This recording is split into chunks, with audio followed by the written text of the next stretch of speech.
اور جب بندہ اللہ کے حضور رجوع لے آتا ہے تو پھر اس کے گناہ جتنے مرضی ہوں اللہ تعالیٰ معاف فرما دیتا ہے۔ آپ نے بنی اسرائیل کے اس شخص کا قصہ سنا ہوگا، کتب صحاح میں موجود ہے، بخاری و مسلم میں موجود ہے، کہ جس نے 99 قتل کیے تھے اور پھر اس کے دل میں احساس جاگا کہ میں بڑا ظلم کر بیٹھا ہوں۔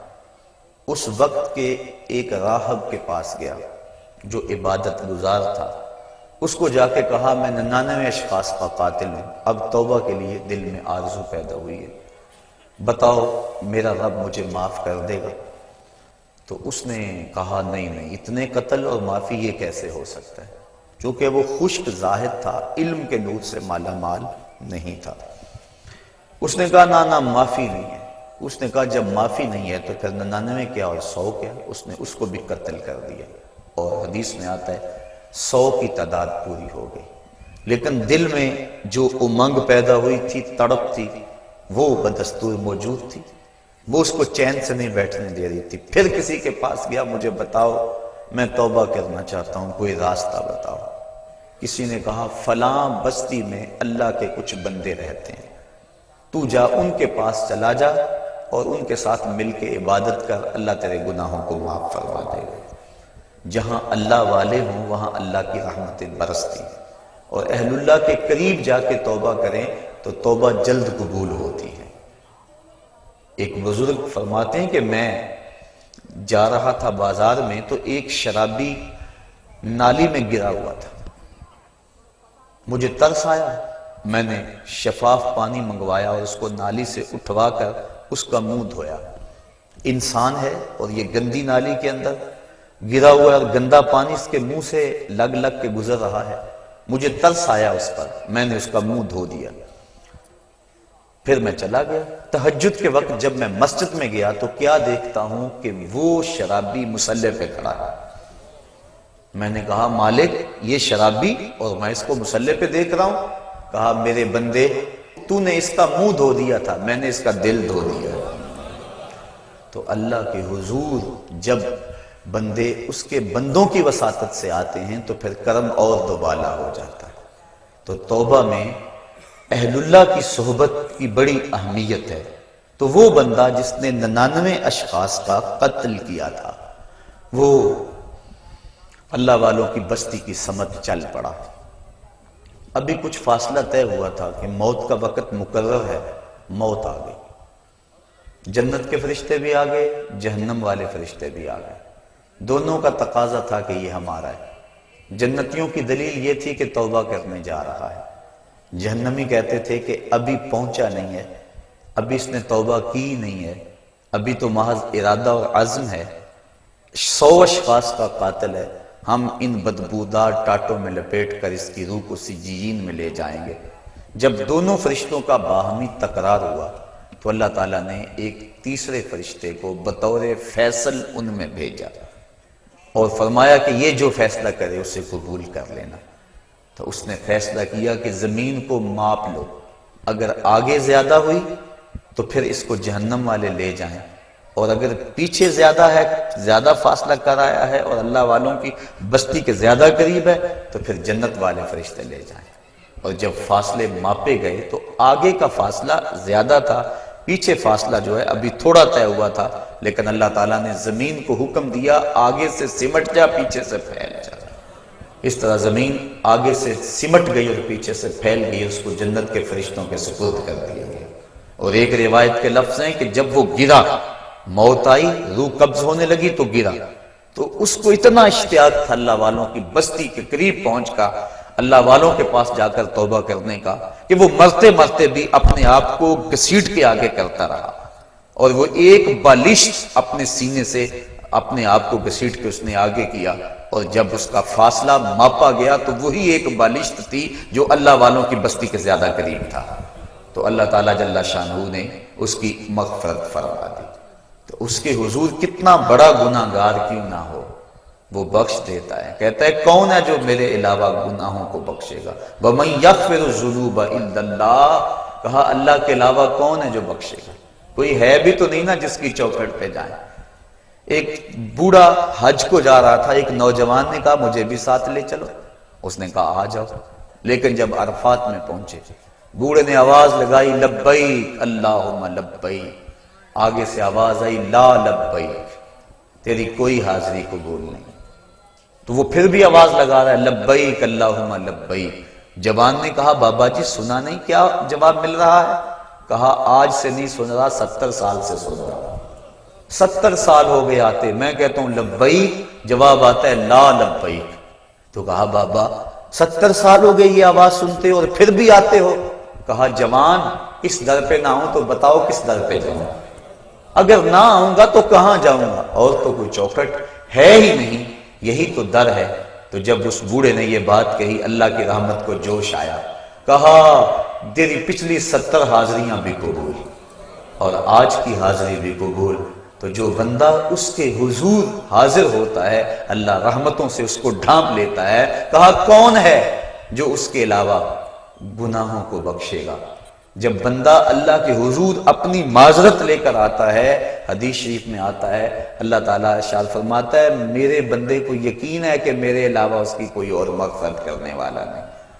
اللہ اکبر، آؤ تو صحیح، ہم تو مائل بکرم ہیں کوئی سائل ہی نہیں، راہ دکھلائیں کسے کوئی راہ ربے منزل ہی نہیں، کوئی آئے تو صحیح، کوئی ہاتھ پھیلائے تو صحیح، اس کے حضور آواز لگائے تو صحیح، وہ تو چاہتا ہے۔ حدیث شریف میں آتا ہے فرمایا کہ بندہ سفر پہ جا رہا ہے اور بے آب و گیا صحرا میں، اس کے اونٹ پر ہی اس کا توشہ ہے اور اس کا پانی اونٹ پر ہی ہے، راستے میں ایک شجر سایہ دار ملا اور وہ بندہ اونٹ کو وہاں کھڑا کر کے باندھ کے خود سستانے کے لیے دوپہر کاٹنے کے لیے لیٹ گیا۔ اچانک اس کی آنکھ کھلی تو کیا دیکھتا ہے اونٹ موجود نہیں ہے۔ صحراؤں میں اگر اونٹ گم گیا اور تو کہیں پانی ملے گا نہیں تو سیدھی سادھی موت ہے، وہ دائیں بائیں ڈھونڈتا ہے تلاش کرتا ہے لیکن اونٹ نظر نہیں آتا، وہ دوبارہ اس کے تنے سے ٹیک لگا کے بیٹھ جاتا ہے موت کے انتظار میں کہ اسی اثناء میں اس کی آنکھ لگ جاتی ہے۔ پھر آنکھ کھلتی ہے تو کیا دیکھتا ہے کہ اونٹ ماں ساز و سامان کے سامنے کھڑا ہے۔ پھر بتائیے وہ بندہ کتنا خوش ہوتا ہے اور خوشی میں کہتا ہے اللہم انتا عبدی وانا ربک، اے اللہ میں تیرا رب اور تو میرا بندہ۔ کہنا تو اس کو یہ چاہیے تھا کہ اے اللہ میں تیرا بندہ اور تو میرا رب، لیکن اس کو خوشی اتنی ہوئی، وہ کیا کسی نے کہا تھا کہ کسی کے آنے سے ایسے ہوش اڑے ساقی کے، شراب سیخ پہ ڈالی اور بوتل میں کباب، الٹ گیا نا، خوشی اتنی ہو گئی، ہم اتنے خوش ہوئے کہ پریشان نظر آئے، تو ایسی حالت بھی ہو جاتی ہے بعض اوقات۔ تو اس نے اس قدر خوشی اور مسرت کے عالم کے اندر کہا اللہم انت عبدی، اے اللہ تو میرا بندہ، وانا ربک اور میں تیرا رب۔ یہ اس کی خوشی کا انداز ہے، شدت فرحت ہے جس کو حضور نے بیان فرمایا۔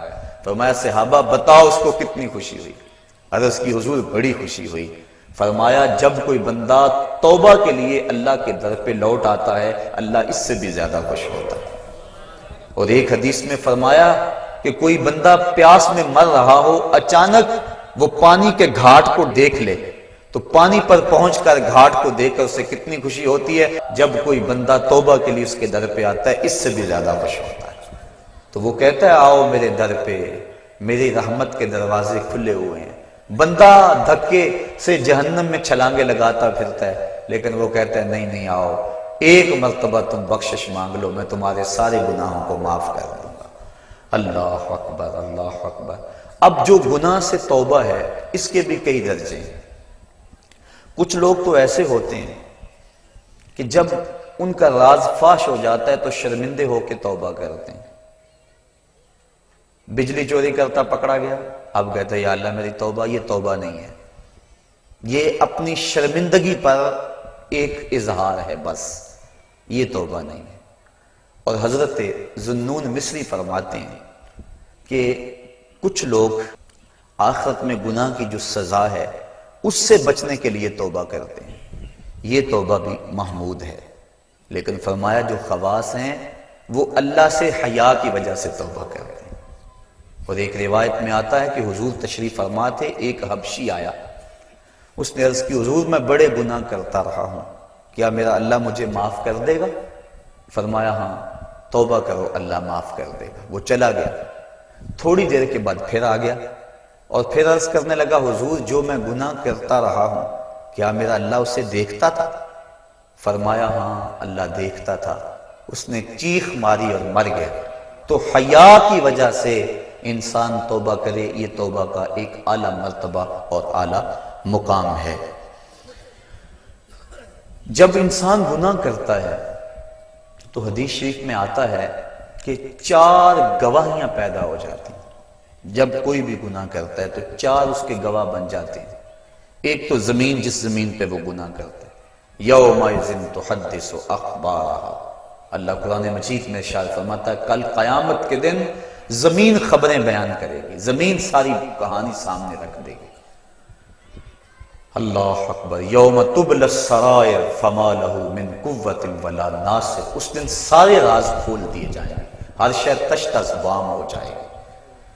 ایک تو زمین گواہ بن جاتی ہے، دوسرا وہ فرشتے جو لکھنے والے ہیں، کرامن کاتبین یعلمون ما تفعلون، جو تم کرتے ہو معزز فرشتے اس کو لکھ لیتے ہیں، ان کی بھی گواہی بن جاتی ہے۔ تیسرا وَإِذَا الصُّحُفُ نُشِرَتْ، وہ صحیفے جن کے اوپر اعمال لکھے جاتے ہیں وہ ہمارے گناہوں کے گواہ بن جاتے ہیں۔ اور چوتھا اللہ اکبر، اعضائے بدنی، اليوم نختم علی افواہہم وتکلمنا ایدیہم، کہا اس دن منہ پر مہریں لگا دی جائیں گی، ہاتھ بولیں گے، انسان کے اعضائے بدنی بولیں گے۔ تو یہ چوتھے گواہ انسان کے اپنے بدن کے اعضاء۔ تو جب گناہ کیا تو 4 گواہ بن گئے، زمین، اعضائے بدنیاں، فرشتے اور وہ صحیفے جن صحائف کے اندر گناہ لکھا گیا ہے۔ لیکن جب بندہ توبہ کرتا ہے، حدیث میں آتا ہے اذا تاب العبد انسى اللہ الحفظۃ ذنوبہ وانسى ذلك جوارحہ ومعالمہ من الارض حتی یلقى اللہ ولیس علیہ شاہد من اللہ بذنب، اور اگر توبہ کر لیتا ہے تو پھر اعضاء بھی بھول جاتے ہیں، فرشتے بھی بھول جاتے ہیں، نامہ اعمال بھی بھول جاتا ہے، حتیٰ کہ اللہ کے حضور اس کے گناہ کی گواہی دینے والا کوئی بھی موجود نہیں ہوتا۔ بعض صوفیاء اور بزرگوں نے کہا ہے کہ توبہ کی قبولیت یہ ہے کہ انسان اپنے گناہوں کو خود بھی بھول جائے، اور بعض نے کہا کہ نہیں، ان کو یاد رکھے، چونکہ یاد رکھنا اس کو توبہ کا تکرار دیتا رہے گا۔ ایک بزرگ سے کسی نے پوچھا کہ گناہ کیا ہے اور توبہ کیا ہے؟ وہ کہنے لگے ایک گناہ کیا تھا، 70 سال ہو گئے اس کی توبہ کر رہا۔ جب جوان جوانی میں توبہ کرتا ہے تو حدیث شریف میں آتا ہے کہ ان اللہ یحب الشاب التائب، اللہ تعالیٰ جو جوان جوانی میں توبہ کرتا ہے اس کو بہت زیادہ پسند فرماتا ہے۔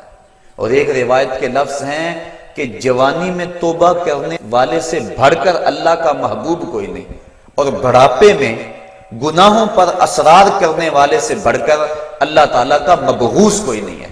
سب سے زیادہ ناراض اللہ اس بندے پہ ہوتا ہے جو بڑھاپے کے باوجود بھی گناہ نہیں چھوڑتا، اور سب سے زیادہ اللہ تعالیٰ خوش اس بندے پہ ہوتا ہے جو جوانی کے اندر توبہ کرتا ہے۔ اور ایک روایت میں آتا ہے جب جوان توبہ کرتا ہے تو اللہ کا عرش خوشی سے جھوم اٹھتا ہے۔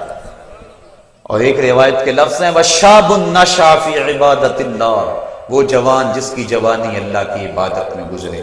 فرمایا کل قیامت کے دن جب کوئی سایہ نہیں ہوگا، اللہ اس شخص کو اپنے عرش کا ٹھنڈا سایہ نصیب فرمائے گا۔ آؤ اس کے در پہ آؤ، توبہ کا دروازہ کھلا ہوا ہے۔ حضور نے ارشاد فرمایا جتنی دیر تک سورج مغرب سے طلوع نہیں ہوتا توبہ کا دروازہ کھلا رہے گا۔ اللہ کے حضور گڑ گڑاؤ، اپنے گناہوں کی معافی مانگو۔ 2 قطرے ایسے ہیں جو رائے گاہ نہیں جاتے اور اللہ کے بڑے محبوب ہیں۔ ایک وہ قطرہ جو خوف خدا سے آنکھوں سے ٹپکتا ہے، اور حدیث میں آتا ہے گناہ گار کی آنکھ کا پانی اللہ کے غصے کی آگ کو ٹھنڈا کر دیتا ہے۔ اور دوسرا وہ قطرہ جو اللہ کے راستے کے اندر بہتا ہے، خون کا وہ قطرہ اللہ کو بہت زیادہ محبوب ہے۔ تو وہ آنکھ جو اللہ کے خوف میں روتی ہے، جس کو اللہ کے خوف نے رلا دیا، لا خیر فی عین لا تبکی من خشیت اللہ، اس آنکھ میں کوئی بھلائی نہیں ہے جو اللہ کے خوف میں روتی نہیں۔ اور وہ آنکھ جو اللہ کے خوف میں روتی ہے، حدیث میں آتا ہے اگر کوئی شخص خوف خدا میں رویا اور اس کی آنکھ کے جو بال ہیں پلکوں کے، ان میں سے ایک بال کی جڑ بھی بھیگ گئی، قیامت کے دن اگر اس شخص کو جہنم کا حکم ہوا تو وہ بال کھڑا ہو جائے گا، عرض کرے گا یا اللہ یا مجھے نکال لے یا اسے جنت عطا کر دے، اور اللہ اس بال کو تو نہیں نکالے گا لیکن جس کا بال ہوا اس کو اللہ جنت کا مسافر بنا دے گا۔